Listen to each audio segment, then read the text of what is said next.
Good morning, good afternoon, good evening, wherever you're watching this video from. My name is AyoT, and this is EaglesTracker, the home of Nigerian footballers. And as always, I have a special guest with me. This time around, I have a Super Falcons player, a player who just likes to set records and who likes to do incredible things around the world. She's done good things in Africa. She's done good things in North America. She's currently doing good things still in North America, but in a different country altogether. One that hasn't been plied by Nigerians or even many Africans in the past. Can you please introduce yourself to us? Hi, thanks for having me today. My name is Uchenna Kanu, and I'm a Super Falcons forward. And it's a lovely day, and I hope you're having a wonderful day. And thank you guys for joining today. And let's get it going. Yes, thank you, Uche. So, Uche, like I said, you're somebody that likes to, should I say, trailblazes. You like to do things that haven't been done before. At least that's what it appears, to be like to me. So I want to talk to you about, the season that you've had. For anyone that's watching this video, in case you don't know, Uche recently made a move from, correct me if I'm wrong, from Linköpings FC in Sweden. Shopping. Okay, I'm not going to get the pronunciation right. Can you say that again? So Link shopping. Linköpings, okay, from Linköpings in Sweden to Tigres in Mexico. So the Mexican Women's League, honestly, was a league that I wasn't very familiar with myself before you made the move there. Now I've started watching, some matches. What even made you think about going to Mexico? Why did you think that direction? I mean, first, like you said, you didn't know about the league. I didn't know either. So Mm. Um, but when my representative reached out to me about the offer and everything, I was like, I never heard about the league. I need to start like making research and just trying to find out this team, especially not just the league, but my team. I started looking up Tigres, like the history, like the successful history they've had in the past and all that. So I was like, I want to be a part of the success and I want to be a part of the league's growth because the league I think is about 5 or 6 years old now, Mm. and I want to be a part of that journey with the league, not just the team. So I was like, you know what, I'm just gonna go because first I'm gonna be the first African. That would be another history made, Mm. and just being part of a successful team was, Yes. yeah, what it was in my mind. And I was like, you know what, I'm just gonna take the shot, take the chance, and just give it Yeah. a try. And I'm here now, and I'm loving it. So are you somebody that just likes to take risks, that likes to do differently? Because like I said earlier in the intro, in your college days, you played college football, or college soccer in the United States. And when you went there, I also found it interesting because I think when I spoke to you maybe 2 or almost 3 years ago, and Mhm. we we're talking about how Nigerian players don't usually go to college and they usually just immediately go pro. So that was a different path that you took. And then now again, this new league, are you somebody that just likes to take those kinds of risks, or was it just, it's just happening like that for you?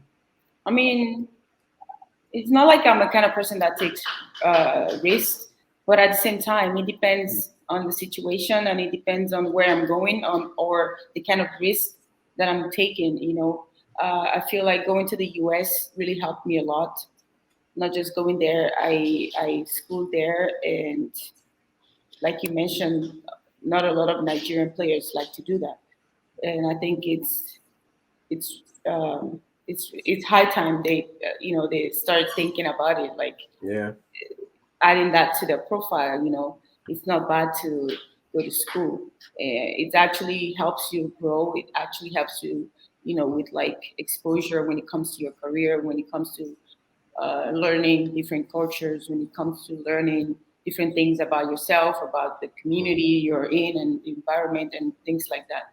So it really helped me a lot going to the US. And now playing in Sweden, first it was in Spain and Sweden, and then now in Mexico.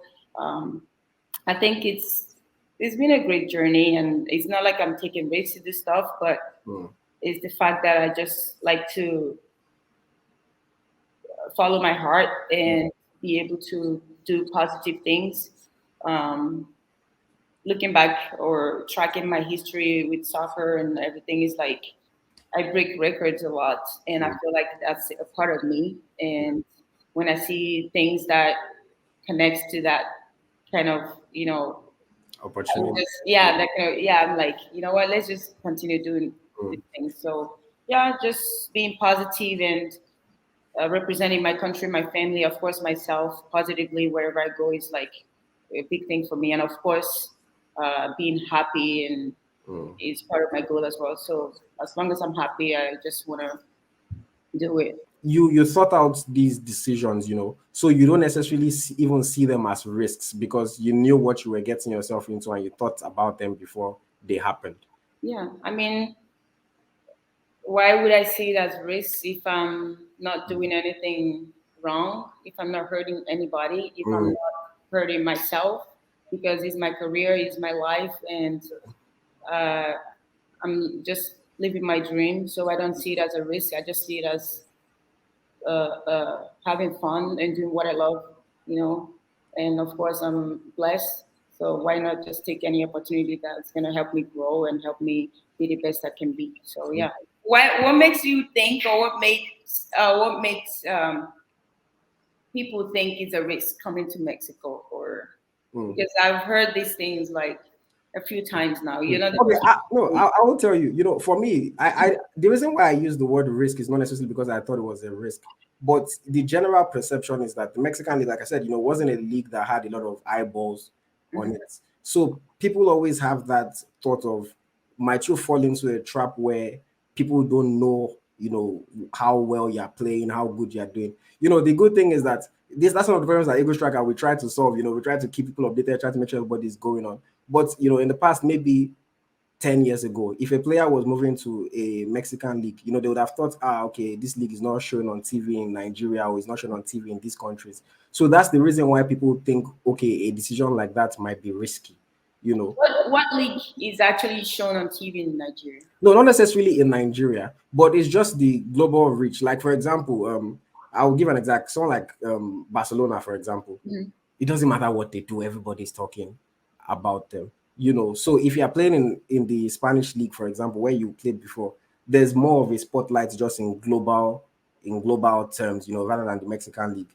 So that's just the reason why people, would wonder, But if about. people know me and they love me, it doesn't matter where I go as long as I'm active on my social media No, platforms. but Uche, I I'm hear what you're saying, what I'm but doing. the And issue people attract them to be a part of the whatever. issue with football fans, yeah, especially a lot of football fans, and your real fans stick with you regardless of where you go to. Mhm. But then the average fan is fickle. The average football fan is fickle. They move on to the next person, move on to the next person. They don't really care about you like that. They just care, okay, she's scoring goals in this club. When she goes somewhere else and they don't see the goals anymore, they don't care. But the people that love you, that care about Uche and how Uche is doing, it doesn't matter. Even if you tell them you're going to play in Nigeria tomorrow, they will still support you in Nigeria. So that's just kind of like the balance, between it's like how your real fans will never say, you're stupid for missing a chance. But somebody that will say, oh, I'm your fan. If you miss one chance now, they will insult your mother, insult everybody, but they will still say that they're your fan. They do that. They do that. I remember. Exactly. And they will still argue that they're your fan. So, it's just different. So moving to Mexico, was there any challenge, when you made that transition? In terms of one, language barrier, culture, and that kind of stuff. I mean, language has always been the number one barrier, like Mm. right from day one. Not in Sweden. Like in Sweden, it's like way worse because Swedish is like or I don't know if I should say it's the hardest language that I've ever heard. Mm. But yeah, I just want to work. I just want to be on a team that recognizes me, a team that carries me along, a team that helps me grow. I don't really care about the language as long as there's somebody somewhere letting me know what's going on. Yeah, like here, like you said, the language, of course, is hard, and I Well, started. I've been saying that you've been taking Spanish Yeah, I'm classes. taking classes because I really want to be a part of everything 100%. Because I don't want to be like I don't want to have a translator because at the end of the day, they wouldn't tell me 100% everything. They would tell me what, pick, but I want to be involved in everything Yeah. 100%. So that's why I'm like, you know what, I'm just going to take a class and see if I can learn one or two things. So, but it's hard actually, I can't So, lie. But so what's the setup like right now? You have a translator that goes everywhere with you? no, not really. My teammates speak English, Mm. like eight or more of them speak English.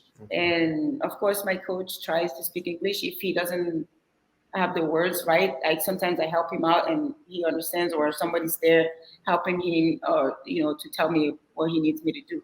And here, I don't think the language is stopping me doing anything like on the team, but like on the Just street. in terms of, Yeah, yeah.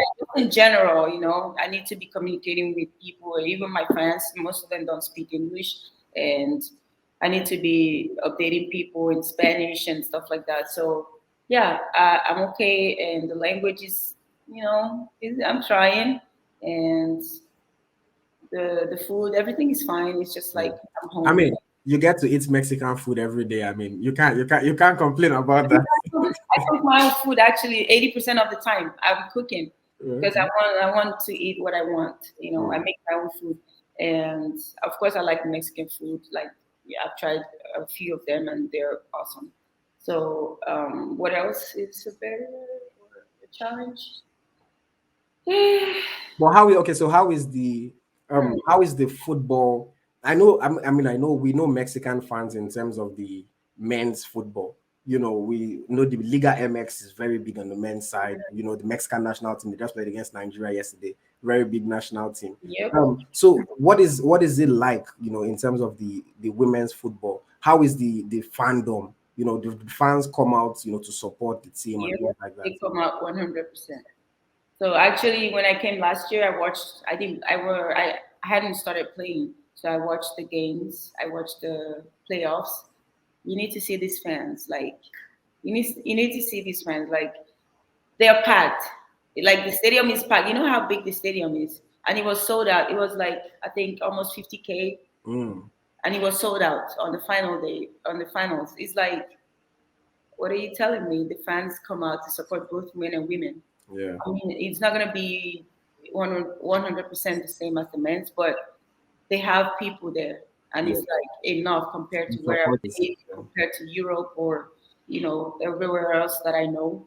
I think they have the biggest fan base in North America. no, and I definitely agree with you, because just from watching videos, watching games, I see it. When you play games, it's definitely. I mean, one, the stadiums are bigger than the stadiums that women's teams in like Europe and other countries or other continents playing. And two, the fans seem to be very passionate and very involved in women's game. So that's something that I actually saw and I was appreciative of, because we still see in Europe a lot of fans don't want to support the women's game and things like that. Not to talk about in Nigeria or Well, so. one thing I like about the fans is like they don't just come out to watch the game; they come out to support you 100%. They're actually your Whether fan. or not you're winning, it doesn't matter. They Yeah. are there to support you 100%. So it's like sometimes they travel with the team. You go to an away game, Tigres fans, they're everywhere. Mm, So it's like I just like it. Like, I want to be somewhere where people value me as an athlete. mm. People recognize me. People know that I work hard. They recognize that. And I think being here in Mexico, that's number one thing I like about Mexico. They value athletes because they know what you're doing, and they know you don't just do that every day. Playing sports is not easy, so they know that. They actually know that. That's one thing I like about the fans here. No, that's definitely amazing to hear. And shout out to the Mexican fans. That's good to hear. Talk about your time in Mexico. I mean, since you got there, you've just been scoring goals. I think you scored 12 goals so far in 21 games or thereabouts. You No, know, I think it's maybe 16 games over 16 games. or 17.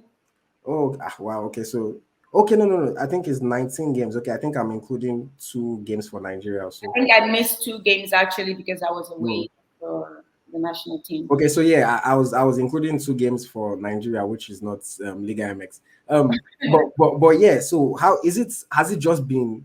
Is it that Uchenna Kanu is just that good, or you just found it somehow easy to adapt to life in Mexico? Because I know you've been banging in goals from the very first day.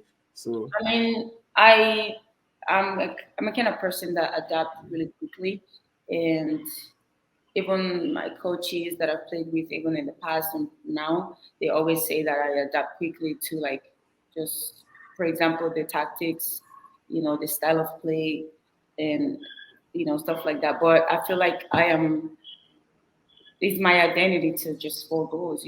I'm known for that. So I think wherever I go, I do my best. I continue to make sure that this thing that people know me for is I'll always seen in every game.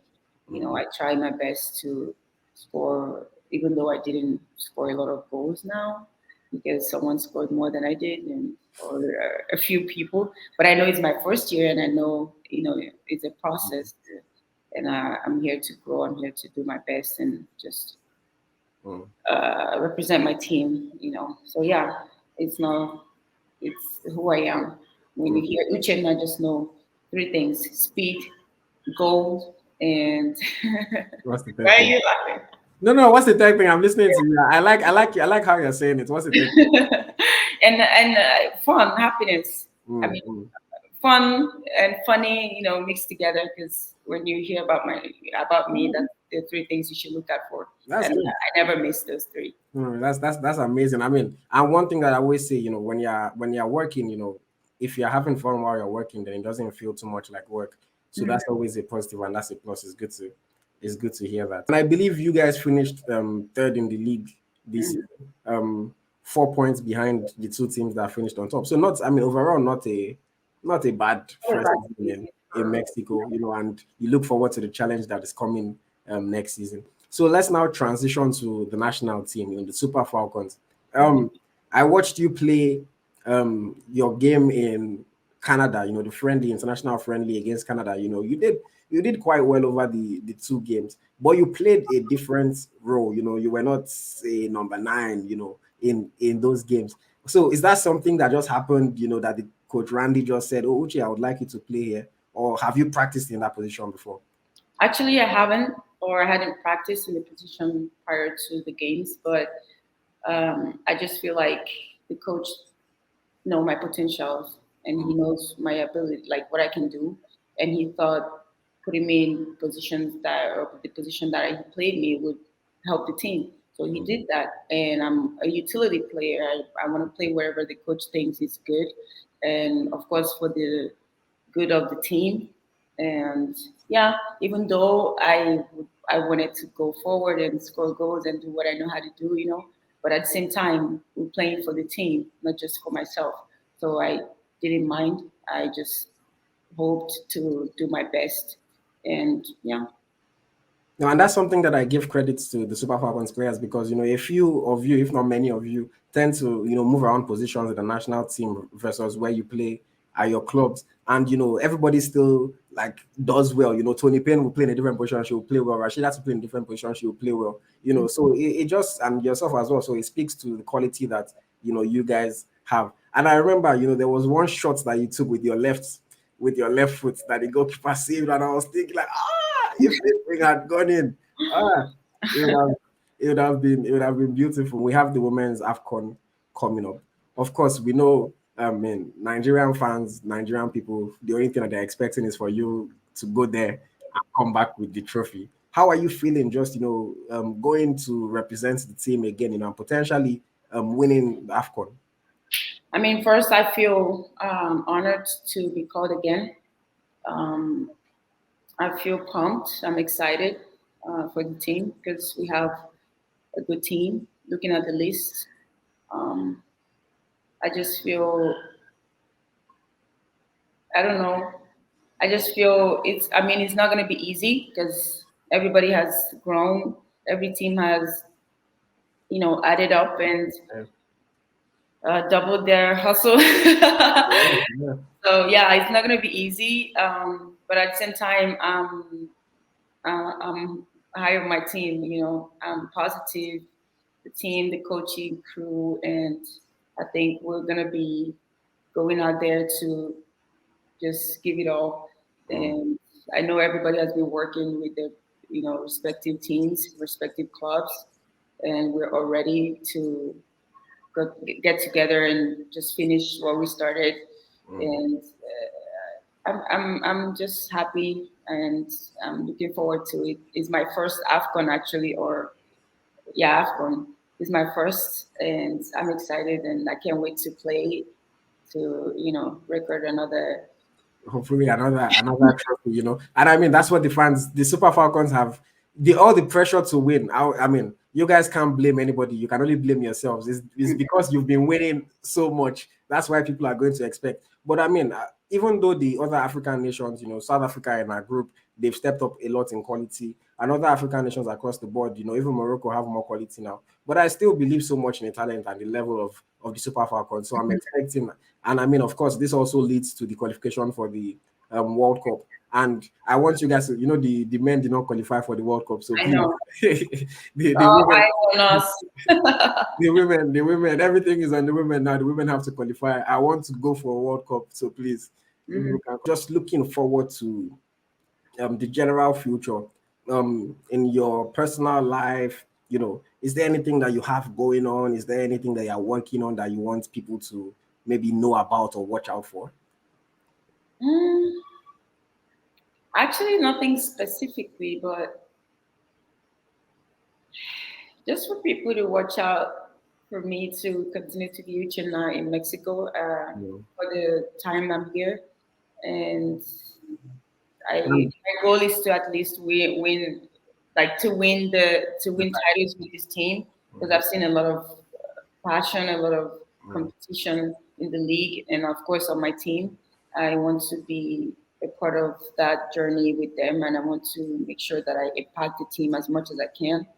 And nothing really special that I'm maybe working on that people should know for now, at least. You never know, but yeah, maybe something comes up in future. I come up later and people will still see, of course. So yeah, I just want people to continue to support my team, Tigres, my team, Nigeria, Super Falcons, and of course, Uchenna Kanu, and continue to pray for, you know, for my growth and for my team's growth and everything. That's all.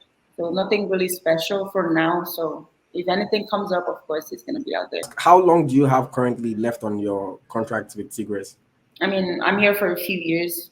Oh, okay, so you have a few more years. Yeah, a few years. So okay, so I mean, so people should really tune in, and you know, a lot more of Uchenna in Mexico is coming up.